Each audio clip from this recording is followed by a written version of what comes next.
Previously, we discussed how I would select a retrofit for my engines. I now understand how to use the ARB's website to be fully aware of the retrofit options that are potentially available. Is there any other information I need to select the proper retrofit? Yes, some other information may be necessary. Let me explain. As I mentioned before, after a period of time of engine operation, a DPF will fill up with exhaust particulate, so regeneration is necessary to combust the accumulated particulate. The two types of regeneration are active, which depends on an external energy source to initiate regeneration, and passive, which depends solely on the heat from the engine exhaust to initiate regeneration. If you select a DPF with passive regeneration, in most cases a necessary practice is to data log the engine first to make sure its exhaust temperatures are high enough to support regeneration for the given model of DPF.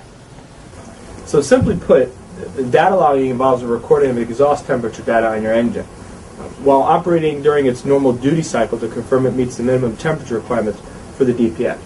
How is data logging done? Well, it's a very comprehensive process.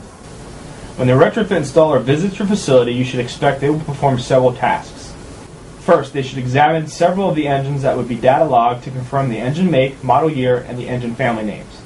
They should also observe the overall condition of your engines to determine if they are in proper state of maintenance that would make them representative for data logging. If you have any engines with bad turbochargers or injectors, leaky exhaust systems, or that are excessively smoking, the installer may not data log the vehicle until the engines and the exhaust systems are in good working order. To help confirm that the engine is in good working order, a smoke capacity test should be performed.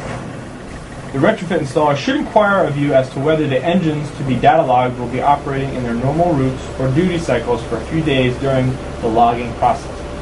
They should check with you as to whether any of your fleet's engines ever encounter vastly different duty cycles as part of your business operation.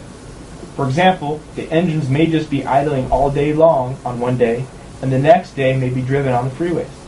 As fleet administrator, you must be prepared to give an accurate accounting of the variety of the duty cycles your fleet encounters so that the device manufacturer or installer can data log during these various duty cycles, and thus recommend the proper retrofit device to you.